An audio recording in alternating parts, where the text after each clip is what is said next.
할렐루야. 하나님께 영광 돌립니다. 이제 5절로 7절로 갑니다. 기도합니다. 하나님, 영광과 감사와 존귀가 하나님께 있습니다.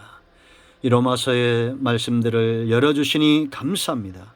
종을 낮추시고 겸손하게 하시고 이 능력 있는 말씀들을 하나님의 능력에 담으시고 지혜에 담아 종은 단지 통로가 되게 하시고 사모하는 모든 백성들을 축복되게 하옵소서. 하나님의 세우신 신령한 사역자들로 세상을 복되게 하는 일에 쓰임받는 우리 모두가 되기를 원합니다. 오늘도 말씀하실 하나님을 사모합니다. 찬양합니다. 경배합니다. 예수님의 이름으로 사모하며 기도합니다. 아멘. 자, 여러분, 성령은 우리 안에서 하나님의 주권을 분명히 하신다. 첫 단추입니다. 하나님의 주권을 인정하는 자, 그들의 삶은 놀라운 것입니다. 성경에 보십시오, 여러분.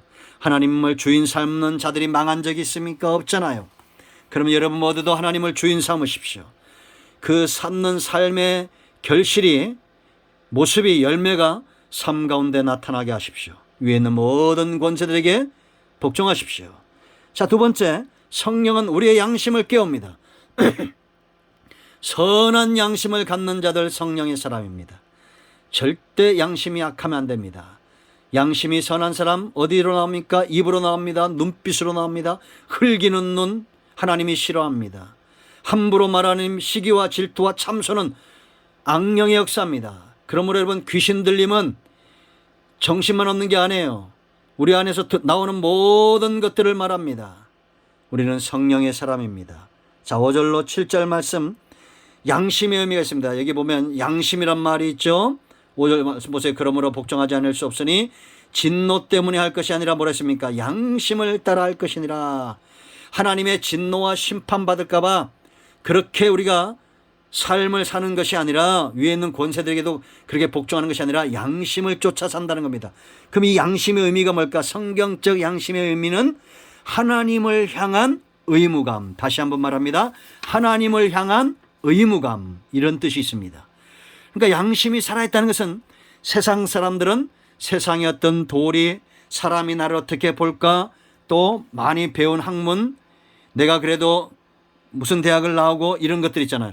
그런 것들 때문에 양심을 지키는데, 내가 그래도 법을 아는 자인데, 내가 그래도 많이 배웠는데, 내가 그래도 나이가 있는데, 이래서 이 사람들은 양심을 지킵니다.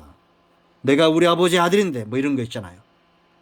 내가 큰 나무교회 교인인데, 물론 그것도 중요하지만 정말 중요한 것은 하나님을 향한 의무감이야. 나는 코람데오입니다. 나는 하나님 앞에 있다라는 겁니다. 성도의 양심은 하나님을 향해서 열려 있는 겁니다. 하나님을 의식하는 겁니다. 사람들이 나를 보지 않고 예수쟁이를 보고 하나님이 내 속에서 일하신다는 것을 세상 사람들도 지켜본다는 겁니다. 저게 정말 목사인가? 저게 정말 장로인가? 저게 정말 권사인가? 집사인가? 성도인가? 저게 교회인가?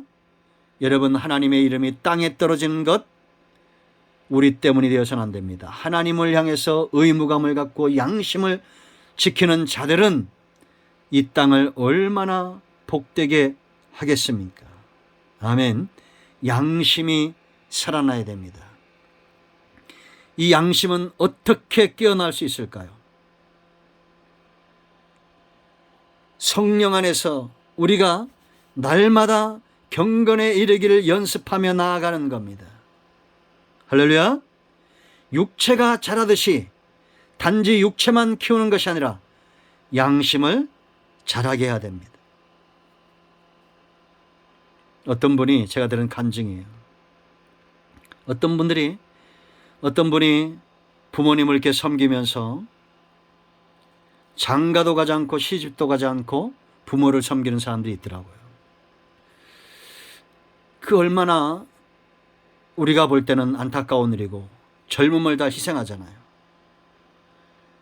그런데 그런 사랑이 그 사람을 움직이잖아요. 부모에 대한 사랑, 연인에 대한 사랑, 부모와 자식 간의 사랑. 어떤 분은 자식이 전신마비가 되니까 직장도 다 포기하고 월급 많이 받던 그런 직장도 포기하고 그 자녀에게 올인을 합니다. 이 부모의 사랑이죠. 여러분, 우리가 하나님을 향한 사랑에 눈이 떠지지 않으면 하나님을 향한 의무에 대해서 귀하게 여기지 않습니다. 그런 마음이 생기지 않습니다.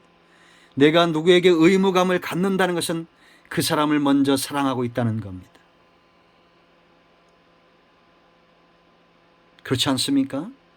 나를 다 떨어진 헌신발작처럼 여기는 사람과 사랑하지 마십시오. 그래야 될 거 아니에요. 여러분의 자녀가, 딸이 시집을 갔는데 사위가 내 딸을 헌신자처럼 여깁니다. 저는 견딜 수 없을 겁니다. 마찬가지입니다.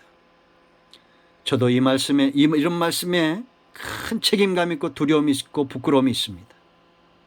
제가 여러분들을 헌신자처럼 여기고 헌신을 많이 한 사람들만 이뻐하고 병든 사람들은 이뻐하지 않는다면 어떻겠습니까? 제가 200번 과거에 이상 신방 간 것도 이런 의무감 때문이요. 하나님이 나를 어떻게 여길까? 그러면서 그렇다고 해서 여러분, 제가 여러분 모두를 정말 주님처럼 사랑했으면 좋겠어요. 그런 마음이 있습니다. 하나님을 향한 의무감, 하나님의 사랑에 먼저 눈이 떠져야 됩니다. 그럴 때 하나님을 향한 양심이 살아있는 겁니다. 사랑은 반드시 체험되어져야 됩니다. 여러분, 우리가 나라에 대해서 조세를 바치고 세금을 바치고 하나님께 우리가 물질로 헌신하는 거, 이게 질병이 되면 안 되잖아요. 부담감이 되면 안 됩니다. 먼저 사랑에 빠지십시오. 분명한 거 내가 알려드릴까요? 우리가 50년, 100년이나 아무도 없습니다. 근데 우리가 이 땅에서 사랑 한번 하지 못하고 하나님 나라 간다고 생각해 보십시오. 억지로 주일 성수하고 억지로 11조하고 억지로 시간 헌신하고, 그건 잘못된 겁니다. 하나님을 향한 사랑이 먼저 체험되어지면 하나님을 향한 양심, 의무감에 눈이 떠지는 겁니다. 아, 내가 이제는 이렇게 살면 안 되겠구나. 하나님이 기뻐하는 삶을 쫓아 살아야겠구나. 양심이 깨어나는 겁니다. 사울왕이 하나님을 사랑할 때 하나님 앞에 그의 영적인 부끄러움이 있죠. 그 자신을 숨깁니다. 그러나 그가 권력을 갖고 권력을 사랑합니다. 재물을 사랑합니다. 그때부터 하나님이 사랑하는 자들을 미워합니다. 기름 부음 받은 자 다윗을 죽이려고 합니다. 반드시 사탄은 그렇게 되게 돼 있어요. 왜냐? 하나님을 대적할 수 없기 때문입니다. 여러분, 우리는 교회를 사랑하고 이 나라의 민족을 사랑해야 됩니다. 왜냐? 교회도, 여러분의 가정도, 이 나라도 전부 한 나라에 속해 있어요. 하나님의 나라입니다. 하나님을 향한 사랑에 눈이 떠십시오. 무엇보다도 양심이 깨어나야 됩니다. 첫 번째는 주권이고 두 번째는 내 양심이 살아나야 돼요. 이것이 동시다발적으로 일어나지 하나님의 주권 따로 양심 따로 이런 게 아닙니다.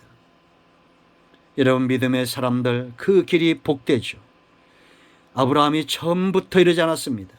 처음부터 그가 하나님을 사랑해서 본토 친척 아비 집을 떠났을까요? 아닙니다. 그가 갈 때마다 하나님의 사랑을 체험합니다. 이게 하나님이 아브라함에게 허용하신 자유의지입니다. 아브라함과 이삭과 야곱의 삶과 가인과 에서와 이런 사람들의 삶이 다른 이유가 여기 있어요. 똑같이 은혜가 임하지만 우리가 무엇을 사랑하느냐라는 겁니다. 가인의 후손들 보세요. 재능이 얼마나 많습니까? 그 재능 가지고 자신들의 육신의 삶을 삽니다. 퉁소 만들고 노래 잘하고 기계 잘 다루고 춤 잘 추고 결국 자신을 위해서 삽니다. 그러나 셋의 후손들 보세요. 아벨의 영적인 후손들 보세요. 가는 곳마다 하나님을 사랑합니다. 아벨은 양을 잡아도 자기 것은 될 수가 없습니다. 그때는 짐승을 못 먹잖아요. 허용되지 않았기 때문에. 그래도 하나님을 사랑하고 하나님을 예배하기 위해서 살았던 존재입니다. 이런 사람의 미래가 밝은 것입니다. 여러분, 성령은 우리 안에서 양심을 자극합니다. 우리의 육체의 소욕과 성령의 소욕이 다투는 겁니다. 우리가 육신적으로 원하는 것을 이루지 못하도록.